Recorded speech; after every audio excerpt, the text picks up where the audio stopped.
కథల్యానికి స్వాగతం. ఈనాటి కథ సంగీతపు కుర్చీ. కథలోకి వెళ్లే ముందు మన ఛానల్ని సబ్స్క్రైబ్ చేయడం మర్చిపోకండోయ్. అనగనగా కిట్టు అని ఒక కుర్రవాడు ఉండేవాడు. వాడు చూపులకు చిన్నవాడే గాని చేసే పనులన్నీ వింతగా పరిణమించేవి. ఒకప్పుడు అతను మిరపగింజలు పాతిపెట్టాడు. అదేమి చిత్రమో గాని అవి మిరపకాయలకు బదులు తియ్యటి ఫలాలయి పండినాయి. కిట్టుని చూస్తే పిల్లలకు పెద్దలకు అందరికూ ఆనందమే. అందుకనే అందరూ అతనిని కిట్టుమామ కిట్టుమామ అని పిలిచేవారు. కిట్టుమామకు ఈ పని చేతనవును, ఇది చేత కాదు అన్న మాట లేదు. ఎవరికి ఏ పని కావలసినా చేసి పెట్టేవాడు. అంత మంచివాడు మన కిట్టుమామ. ఇన్ని పనులు చక్కబెట్టినా అతని చేతిలో డబ్బు నిలిచేది కాదు. డబ్బు లేకపోయినా ఎప్పుడూ సరదాగానే ఉండేవాడు. కిట్టుమామ చుట్టూ ఎప్పుడు చూసినా పిల్లలు, పిల్లులు, కుక్కలు మొదలైన నేస్తాలు గుమిగూడి ఉంటాయి.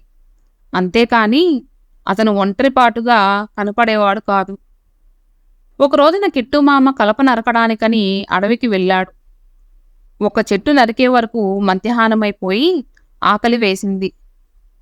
మాను మీద కూర్చొని కిట్టుమామ ఫలహారం తినటం ప్రారంభించేసరికి అడవి పక్షులు వచ్చి వాలాయి.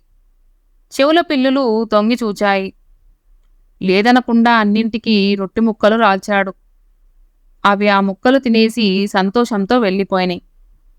అవి వెళ్ళిపోగానే కిట్టుమామ ఎదుట అకస్మాత్తుగా ఒక అందమైన భవనము, చుట్టూ చక్కటి తోట కనబడింది. ఆ భవన ద్వారం మీద నల్లపిల్లి కూర్చొని ఉన్నది. కిట్టుమామ ఆశ్చర్యంతో అక్కడికి వెళ్లే వరకు తలుపులు తీసుకొని ఒక వృద్ధురాలు యువతలకి వచ్చింది. అబ్బాయ్, ఓ అబ్బాయి, నీ దగ్గర మంచి గొడ్డలి ఉన్నట్టుంది. నాకు కాసిన్ని కట్టెలు కొట్టి పెడతావా అని అడిగింది.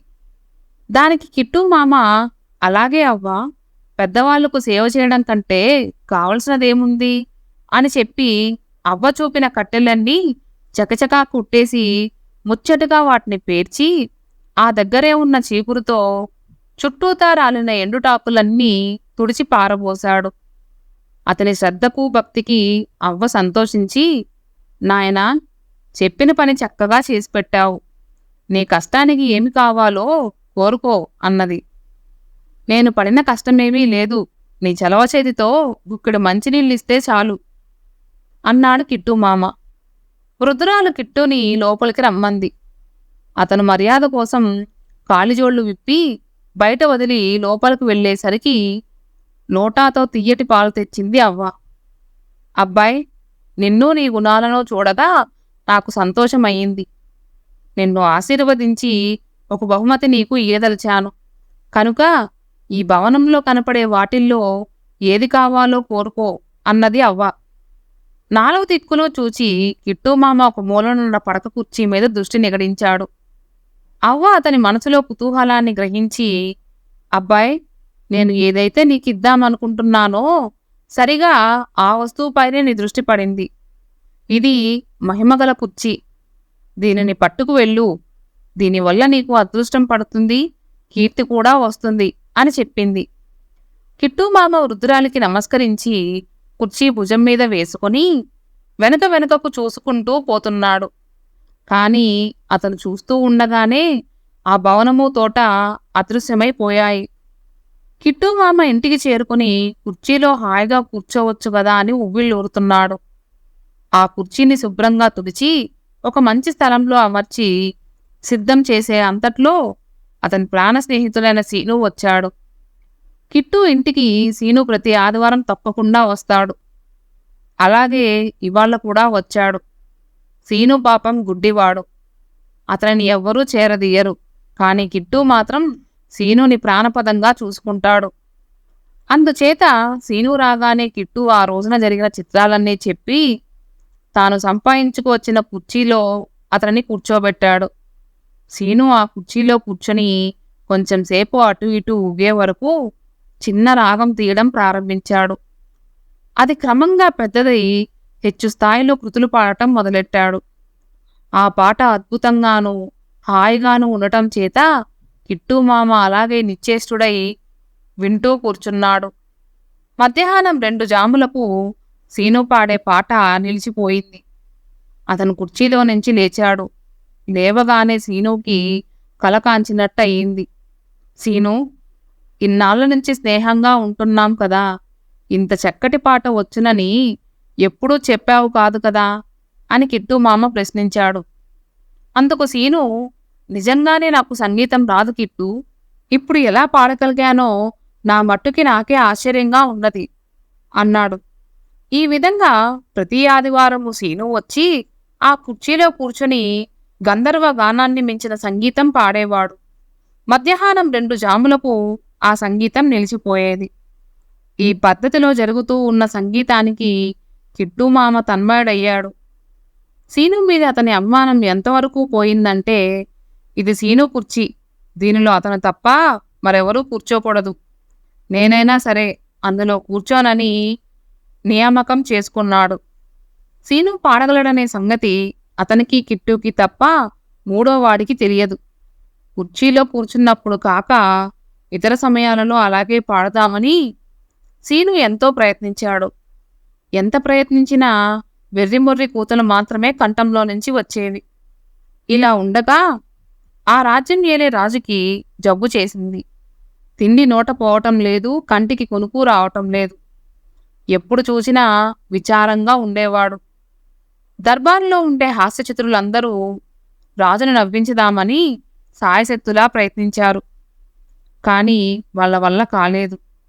ఘన వైద్యులందరూ వచ్చి చూచి, ఇదేమీ శరీర సంబంధమైన జబ్బు కాదు, వింత వస్తువు ఏదైనా చూపిస్తే మతి కుదుట పడుతుందని చెప్పారు. వారి సలహా ప్రకారం కోటలోని పరివారమంతా వింత వస్తువు తేవటానికని దేశాల వెంబడి బయలుదేరారు. ఒక్కొక్కడు ఒక్కొక్క అపూర్వమైన వస్తువు తీసుకువచ్చాడు. కానీ అందులో ఒక్కటి రాజుగారికి పని చెయ్యలేదు. పరివారంలో ఒకడైన వేణు రాజభక్తి పారాయణుడు. వాడు తిరిగి తిరిగి కిట్టుమామ ఇంటి సమీపానికి వచ్చేసరికి ఆ సమయంలో సీను గానం చేస్తూ ఉన్నాడు. వేణు నిశ్చేష్టుడై ఆ గానం వినేసరికి అతని శరీరంలో బాధలన్నీ తొలగిపోయి కొత్త ఉత్సాహం ప్రవేశించింది. వెంటనే కోటకు చేరుకుని ఈ సంగతి రాజుతో చెప్పగానే ఆ చిత్రమైన పాటగాడెవరో వాడిని వెంటబెట్టుకు రమ్మని రాజు ఆజ్ఞాపించాడు. వేణు కిట్టుమామ కుటీరానికి వెళ్ళి వాళ్ళిద్దరూ రాజు వద్దకు రమ్మని పట్టుబట్టాడు. మాకే విధమైన సంగీతమూ రాదు అని వారు గోల పెట్టారు. వాళ్ళు సిగ్గుపడుతున్నారేమో అని అనుకుని వేణు, మీరు గొప్ప విద్వాంసులై ఉండి ఎందుకు జంకుతారు?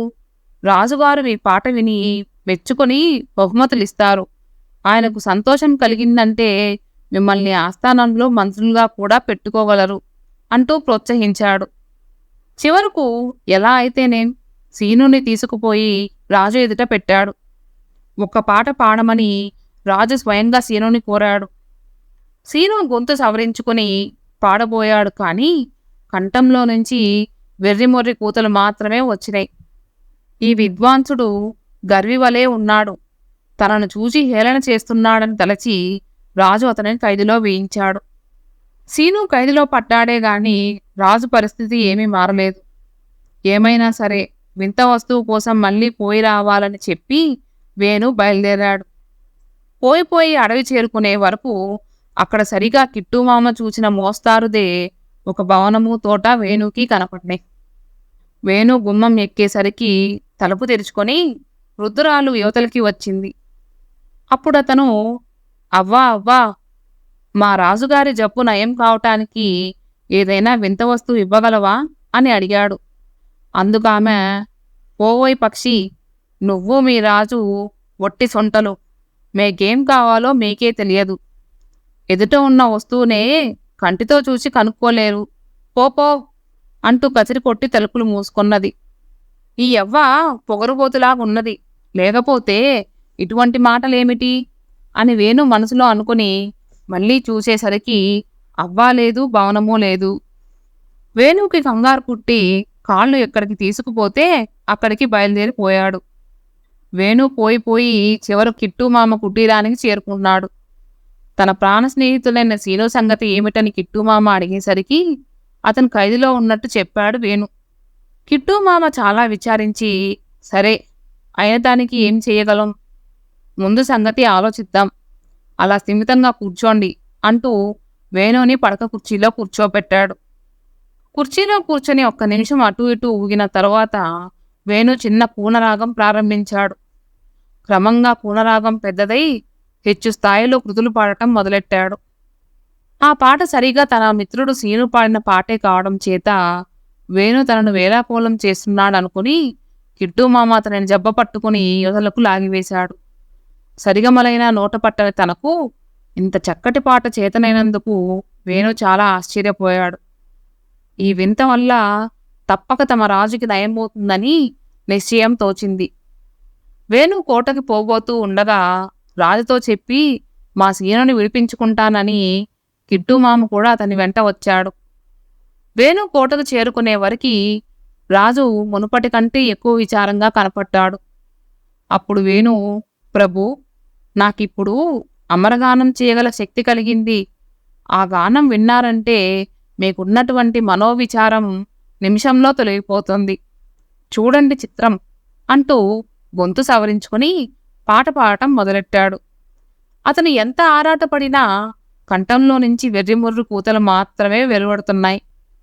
లోగడ విద్వాంసులనుకొని భ్రమపడి రప్పించిన సీను స్వయంగా రాజు బ్రతిమాలినప్పటికీ వెక్కిరించినట్టు వేళాకోలపు కూతలు కూశాడు. ఇప్పుడు మళ్ళీ తనకు నమ్మిన బంటు అయినటువంటి వేణుయే తనను హేళన చేశాడు. ఈ సందర్భాలు రాజుకి ఏమీ అర్థం కాక, ఈసారి నేను పాడగలను అని చెప్పి ఎవరైనా వచ్చారంటే డొక్క చీల్చి డోలు కడతాను అని రాజు మండిపడుతూ వేణుని హెచ్చరించాడు. ఆ రోజుననే రాజుకి ఒక కల వచ్చింది. వృద్ధురాలి రూపంలో ఉన్న దేవకన్య కనపడి, ఏమోయ్ రాజా, బుడ్డివాళ్లు, కుంటివాళ్లు, పసిపిల్లలు దేవతలకు మిత్రులన్న సంగతి మరిచావా? నిరపరాధి అయిన మా మిత్రుడు సీనుని ఎందుకు నిర్బంధంలో ఉంచావు? నీ సేవకుడు వేణు మా దేవతల మహిమను భగ్నం చేస్తూ ఉంటే అలా నీవు ఊరుకోవలసిందేనా? నీ తప్పు తెలుసుకొని సవరించుకో అని గద్దించి చెప్పి అదృశ్యమైపోయింది. రాజు వెంటనే సీనుని విడిచిపెట్టి పరివారంతో అడవికి వెళ్ళాడు. అక్కడ భవనము, తోట, ద్వారం మీద నల్లపిల్లి కనపడినాయి. రాజు సరాసరి భవనం లోపలకు పోయే వరకు బల్ల మీద ఒక చీటీ ఉన్నది. ఆ చీటీలో వృద్ధురాలు వెళ్ళిపోయింది, మళ్ళీ రేపే దర్శనం అని రాసి ఉన్నది. సరే, రేపు మళ్ళీ రావచ్చు కదా అనుకొని రాజు ఇంటికి బయలుదేరాడు. దోవలో ఆయనకు కిట్టుమామ కుటీరం తగిలి అక్కడ అమరగానం హాయిగా వినిపించింది. సరాసరి ఆయన ఎంతో ఆనందంతో లోపలికి వెళ్ళేసరికి రాజుగారే స్వయంగా తన కుటీరానికి వచ్చారన్న సంతోషంతో కిట్టుమామ రాజుగారిని ఆ కుర్చీలో కూర్చోపెట్టాడు. కూర్చున్న కొంచెం సేపటికే రాజు చిన్న కూనరాగం ప్రారంభించాడు. క్రమంగా అది పెద్దదై హెచ్చు స్థాయిలో కృతులు పాడటం మొదలెట్టాడు. ఇప్పుడు ఆయన ఏ బాధ లేక హాయిగా కనపడ్డాడు. ఆ మట్టున కిట్టుమామ ఉత్సాహంతో ఎగిరి గంతేసి, సీను, నువ్వు పాడావు, వేణు పాడాడు, అదే పాట ఇప్పుడు రాజుగారు పాడుతున్నారు. ఈ గమ్మత్తంతా కుర్చీలోనే ఉన్నది. నాకు ఆ వృద్ధురాలు దీనిని ఇచ్చేటప్పుడే ఇది మహిమగల కుర్చీ అని చెప్పింది అని అన్నాడు. అప్పుడు ఆకాశవాణి ఈ పాటి రహస్యం తెలుసుకోవటానికి ఇంతకాలం పట్టిందా అంటూ పకపకా నవ్వింది. సరి, నా తప్పు నేను తెలుసుకున్నాను అన్నాడు రాజు. మహిమగల ఆ సంగీతపు కుర్చీని, దానితో పాటు సీనుని, కిట్టు మామను కూడా రాజు తన వెంట తీసుకుపోయాడు. కుర్చీని కోటలో మంచి చోట అమర్చి నాటి నుంచి సీనును, కిట్టులను ఆయన తన ఆస్థాన మంత్రులుగా నియమించుకున్నాడు. కథ సమాప్తం. అనుమానం. అనగనగా ఒక పట్టణంలో ఒక రాజు ఉండేవాడు. ఆయనకు అనుమానం ఎక్కువ. ఆ అనుమానమే ప్రతి విషయంలోనూ ఆయనకు ప్రాణం మీదకు తెచ్చేది. ఆ ఊళ్ళోనే రామయ్య అనే మోసగాడు కూడా ఉన్నాడు. అతనికి జ్యోతిష్యం ఏమీ తెలియకపోయినప్పటికీ యుక్తి వల్ల, తెలివితేటల వల్ల తానొక గొప్ప జ్యోతిష్కుణ్ణని లోకాన్ని నమ్మించగలిగాడు. అతనికి కొంచెం పేరు రాగానే రాజుగారు అతనిని తమ ఆస్థానంలో జ్యోతిష పండితునిగా పెట్టుకున్నారు. ఒకప్పుడు రాజ్యంలో కాటకం పడింది. రామయ్యను పిలిపించి దీనికేమిటి సాధనం అని రాజుగారు అడిగారు. అందుకు రామయ్య, ప్రభూ, కాటకం మాటకేమి గాని ఏలినవారి జాతక చక్రం చూడగా పరరాజు ఎవరో త్వరలోనే మన పైకి దండెత్తి వచ్చేటట్టున్నది అని అంటూ సంశయంతో ఊరుకున్నాడు. అతను సందేహించటం చూసేసరికి రాజుగారికి అనుమానం మరింత ఎక్కువైంది. ఆయన రామయ్యను విషయమంతా వివరంగా చెప్పమని తొందర పెట్టసాగారు. అప్పుడు రామయ్య, ఇంకేముంది మహారాజా, రాజ్యపతనం తరువాత అరణ్యవాసం కూడా జాతకంలో రాసి ఉన్నది. ఏమిటా ఈ కర్మ అని ఆలోచిస్తున్నాను అని నీళ్లు నములుతూ చెప్పాడు. ఇది విని రాజుగారు మంచం పట్టారు. ఈ గుట్టులన్నీ తెలుసుకున్న పరాయిరాజు నిజంగానే దండెత్తి వచ్చాడు. ఇప్పుడు చేయవలసినదేమిటి అని రామయ్యను రాజుగారు అడిగారు. ఏమున్నది ప్రభు, జాతకరీత్యా అడవి పాలు కావలసిన యోగం ఉండనే ఉన్నది కాబట్టి ఆ ప్రయత్నం చేయడమే క్షేమం అంటూ రామయ్య చెప్పాడు. అతను పోసిన పిరికి మందు తలకు ఎక్కడం వల్ల మన రాజుగారు అడవికి పోయే ఏర్పాట్లు చేసుకున్నారు. అప్పుడు పరాయిరాజు సులువుగా ఈ రాజ్యం ఆక్రమించుకున్నాడు. మన రాజుగారు రాజ్యం వదిలి అడవులు పట్టి వెళ్లారనే గాని రామయ్య మటుక్కి పట్టణం వదిలిపోలేదు. అతను కొత్త రాజు అనుగ్రహాన్ని సంపాదించి ఆయన కొలువులో జ్యోతిష పండితునిగా కుదిరాడు. కాని రామయ్య అంతటితో ఊరుకోలేదు. పాతరాజును చంపించాలనే దుర్బుద్ధి అతనికి కలిగింది. పాతరాజు బ్రతికి ఉన్నంత వరకు మీకు సుఖం లేదని కొత్తరాజుతో కొండెములు చెప్పాడు. కొత్తరాజు అతనిని చంపిన వారికి 1000 రూపాయలు బహుమానం ఇస్తానన్నాడు. రామయ్యకు ఈ డబ్బు కూడా తానే కాజేయాలని దురాశ పుట్టింది. కొత్తరాజు దగ్గర సెలవు తీసుకుని ఎలాగో శ్రమపడి రామయ్య పాతరాజుగారుండే జాగా చేరుకొని వారి పరిస్థితులకు ఎంతో విచారపడుతున్నట్లు నటించాడు. ఆ తర్వాత రామయ్య కొంతసేపటికి తనను కూడా కొత్తరాజు పట్నం నుంచి వెళ్ళగొట్టాడంటూ చెప్పుకొని ఏడ్చాడు. పాపం, అమాయకుడైన ఆ రాజు అతని మాటలు విని జాలిపడ్డాడు. రాజుగారికి తన మీద నమ్మకం కలిగేటందుకని రామయ్య ఇక్కడనే వారితో పాటు అడవిలో ఉండిపోయాడు. ఒకనాడు రాజు రామయ్యను వెంటపెట్టుకుని షికారుకు వెళ్ళాడు. దోవలో రాజుగారికి దాహమైంది. రామయ్య ఒక బొక్కెనలో నీళ్లు తోడుకుని వచ్చి ఆయనకిచ్చాడు. రాజు నోటి దగ్గర పెట్టుకుని తాగుతూ ఉండగా చెట్టు కొమ్ము పైన కూర్చున్న ఒక ఉడత ప్రతిబింబం ఆ నీళ్ళల్లో కనపడింది. అయ్యో, నీటితో పాటు ఉడతను కూడా మింగేశాను కాబోలు అని రాజుకు కంగారు పుట్టింది. ఈ సంగతి ఆయన రామయ్యతో చెప్పేసరికి, అవునండి ప్రభు, అదేదో నీళ్ళల్లో అడ్డుపడటం నేనూ చూశాను. అది తప్పక ఉడతే అయి ఉండాలి. లేకపోతే ఇంతవరకు కొమ్మపైన కూర్చున్న ఉడత కనపడకుండా పోవటమేమిటి అని అతను అనగానే రాజుగారికి అనుమానం మరింత ఎక్కువయింది. ఇది కారణంగా ఆయనకు భరించలేని కడుపు నొప్పి ప్రారంభమైంది. రామయ్య చేసిన కపట నాటకమంతా మంత్రి కనిపెడుతూనే ఉన్నాడు. పేరొందిన వైద్యులు వచ్చి రాజుగారికి వమనం కావటానికి మందిచ్చారు. కళ్ళు మూసుకుని ఆయన కక్కుకుంటున్న సమయంలో మంత్రి చేసిన ఏర్పాటు ప్రకారం ఒక ఉడత కింద పడింది. దానిని కంటితో చూడగానే రాజుగారికి కడుపు నొప్పి, దానితో తక్కిన బాధలన్నీ పోయినాయి. ఆయనకు ఒంట్లోనూ మనసులోనూ తేలికగా ఉన్నట్టు అనిపించింది. అప్పుడు మొదటి నుంచి రామయ్య చేసిన మోసాలన్నీ పూసగుచ్చినట్టుగా రాజుకి మంత్రి చెప్పాడు. ఈ అవకతవక జ్యోతిష్కుణ్ణి పెట్టుకున్నందువల్లనే కదా రాజ్యం పోయిందని రాజు అనేక విధాలా చింతించాడు. మంత్రి తెలివితేటల వల్ల కొత్త రాజుతో సంధి జరిగి మన రాజుగారికి మళ్లీ రాజ్యం వచ్చేసింది. కపటి అయిన రామయ్యను బతికి ఉన్నంత వరకు ఖైదులో పెట్టి ఉంచారు. నాటి నుంచి మన రాజుగారు మరెన్నడూ జ్యోతిష్యం నమ్మనూ లేదు, అనుమానాలకు తావివ్వనూ లేదు. కథ సమాప్తం.